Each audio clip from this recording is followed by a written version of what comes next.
Snow fell quietly over Castle Ashmoor on the night Kael Draven first arrived, a boy of barely 16 with torn boots and a borrowed name. He told the head cook he was an orphan from the eastern villages, looking for any kind of work that would feed him and give him a roof. The cook, a tired woman with little patience for questions, simply pointed him toward a mop and a bucket and told him not to be slow about it. No one in that kitchen knew that the boy scrubbing their floors carried royal blood. No one knew his real name had once been spoken with honor across the Lycan lands, or that his parents had ruled a kingdom before they were taken from him in a single terrible night. Kael had learned, in the year since then, that survival meant becoming invisible. A prince who draws attention gets found. A servant who keeps his head down gets ignored. And so he chose to be ignored. The work was hard, and the days were long. He carried water, scrubbed pots, and swept corridors until his hands were raw. The other servants did not welcome him. They had their own friendships, their own years of shared work, and no patience for a quiet stranger who flinched whenever someone raised their voice. He was given the worst chores without complaint, because complaint meant being noticed, and being noticed meant being remembered. And being remembered was the one thing he could not afford. He told himself this was simply how things would be. He had accepted a life without comfort, without friendship, without anyone asking who he really was. He did not expect kindness, and so when it came, it nearly passed him by unnoticed. Her name was Lyra, a maid who worked the upper halls and sometimes helped in the kitchens when the castle was short of hands. She was quick on her feet, sharp with her words when she needed to be, but gentle in the small ways that mattered. Kael first noticed her on a morning when he had been ordered to carry a stack of firewood too heavy for his thin arms. He had stumbled under the weight, and most of the others walking past had simply stepped around him, used to such sights and unwilling to spare the effort to help. Lyra had not stepped around him.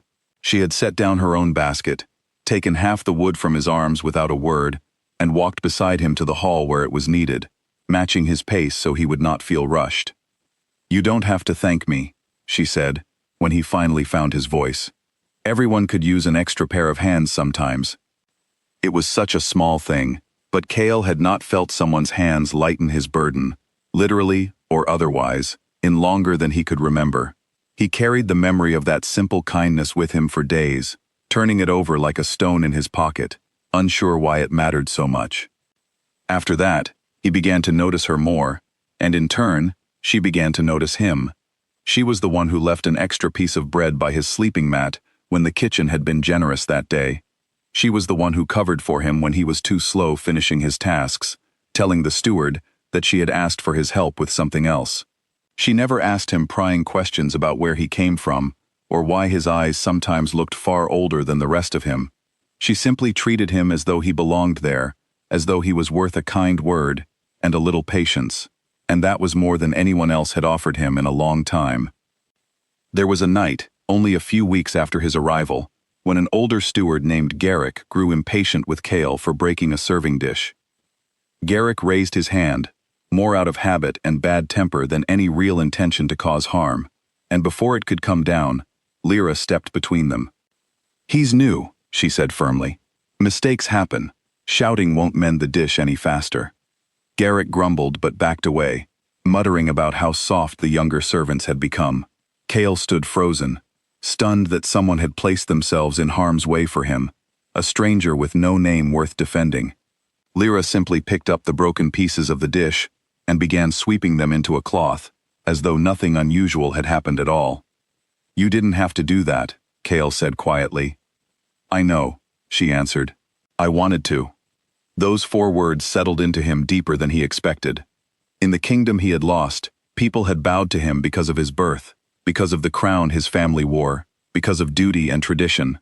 Lyra owed him nothing. She did not know his birth, did not know his name, did not know that the boy she defended over a broken dish had once been called prince by an entire nation.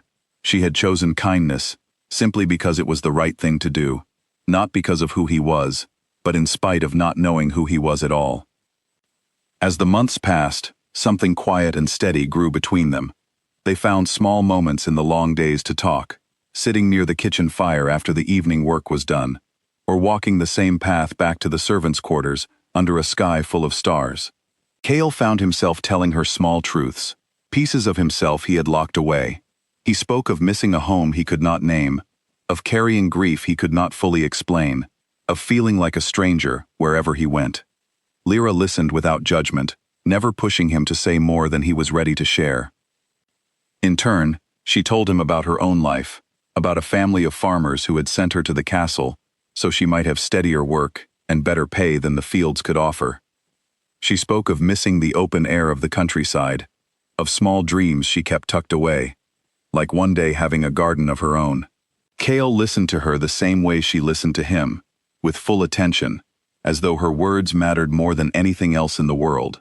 For the first time since the night his old life had ended, he felt like he was simply a person again, not a hidden secret, not a burden to be carried, but someone worth knowing. He knew, of course, that this peace could not last forever. He carried something within him that no ordinary life could fully hide, a part of himself tied to the moon, and to a bloodline that marked him as something far more than a servant boy.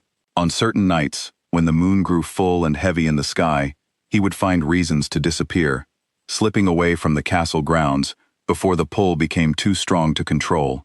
He never told Lyra why, and she never pressed him, though he sometimes caught her watching him with a quiet curiosity, as though she sensed there was more to him than he let show. The danger he had been running from finally found him on a night when the moon hung full and bright above Castle Ashmoor. Riders arrived at the gates, men in dark cloaks who claimed to be travelers seeking shelter from a storm that had not yet come. Kael recognized the way they moved, the way their eyes scanned every face in the courtyard with practiced precision. These were not travelers, these were hunters, sent by his uncle, the man who had taken his family's throne and spent a year searching every corner of the land for the nephew he had failed to silence completely. Kael's first instinct was to run, to disappear into the night the way he had disappeared so many times before. But the moon was too strong that night, and the change came faster than he could control, faster than he could hide. In the middle of the courtyard, in front of servants and guards and the very hunters who had come searching for him, the boy who scrubbed floors and carried firewood revealed himself as something far more than anyone had imagined. There were gasps and startled cries. Some servants fled toward the safety of the castle walls. Others stood frozen, unsure of what they were witnessing. Lyra, who had been crossing the courtyard with a basket of linens, dropped what she carried and stood perfectly still, not out of fear, but out of sudden understanding. The pieces she had quietly gathered over the months, his sorrow, his secrecy, his strange watchfulness of the moon, all came together in that single moment. The hunters moved quickly once their target was revealed, but they had not expected the old loyalty that still lived within the castle's walls. Among the guards stood men who had once served Kael's parents, men who had quietly searched for their lost prince for a full year without success. The sound of his true Lycan voice, raw and unmistakable in that courtyard, reached them like a long-awaited answer. They turned against the hunters without hesitation, choosing the boy who had hidden among them over the strangers who had come to silence him. The struggle was brief, but fierce, ending with the hunters retreating into the night, unwilling to face guards who now fought with the fierce loyalty of men, reunited with a purpose they thought lost forever. By the time the courtyard fell quiet again, dawn was beginning to creep over the horizon, painting the sky in soft shades of gold. Kael stood in the center of it all, breathing hard, the wildness of the change still fading from his eyes. He had spent a year hiding exactly this truth, and now it stood revealed in front of everyone who had once known him only as a servant boy. He braced himself for fear, for distance, for the inevitable gap that would open between a king and the people who had once shared meals and chores with him. Lyra walked toward him through the settling dust, stepping past guards and stunned servants alike. She did not bow. She did not step back. She simply looked at him the way she always had, with steady, open eyes that held no trace of fear. "Your shoulder," she said simply, nodding toward the place where his arm hung slightly favored from the struggle. "You never did let me look at that properly." Something in Kael's chest loosened at her words, a tightness he had carried for so long it had become a part of him. He let out a breath he had not realized he was holding, and allowed himself, for the first time in a year, to simply be seen. In the days that followed, word spread quickly of the lost prince, who had been found alive among the servants of Castle Ashmoor. Nobles and old advisors arrived to confirm what the loyal guards already knew, and slowly, the kingdom that had mourned its missing heir began to prepare for his return to power. Kael's path forward would not be easy. There was a throne to reclaim, a kingdom to heal, and the shadow of his uncle's betrayal to address with patience rather than haste. But for the first time since the night his parents were taken from him, he did not feel entirely alone in facing it. Lyra remained close through it all, even as the world around Kael began to shift and bow to a title she had not known he carried. There were whispers among the nobles, quiet comments about a kitchen maid standing too near a king, about how such a friendship could not possibly continue once the boy fully became the ruler he was always meant to be. Kael heard these whispers and dismissed them without a second thought. When the old steward Garrick, the very man who had once raised a hand against him, dared to suggest that a servant girl had no place at the new king's side, Kael answered with quiet certainty. "She stood beside me before she knew I was anyone worth standing beside," he said. "That is worth more than any title could ever measure."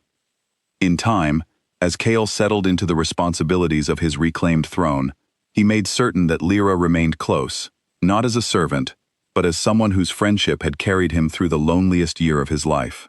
She had never asked him for anything in return for her kindness, had never known what reward might come from defending a quiet boy with a broken dish or a heavy load of firewood. She had simply chosen kindness because it was who she was, long before she knew the weight of who he would become. And so, the boy who had once hidden his crown among brooms and kitchen fires rebuilt his kingdom with the same quiet truth that had carried him through his darkest days, that worth is never measured by birth or title, but by the kindness a person chooses to give when no one is watching, and by the loyalty that remains long after the truth comes into the light.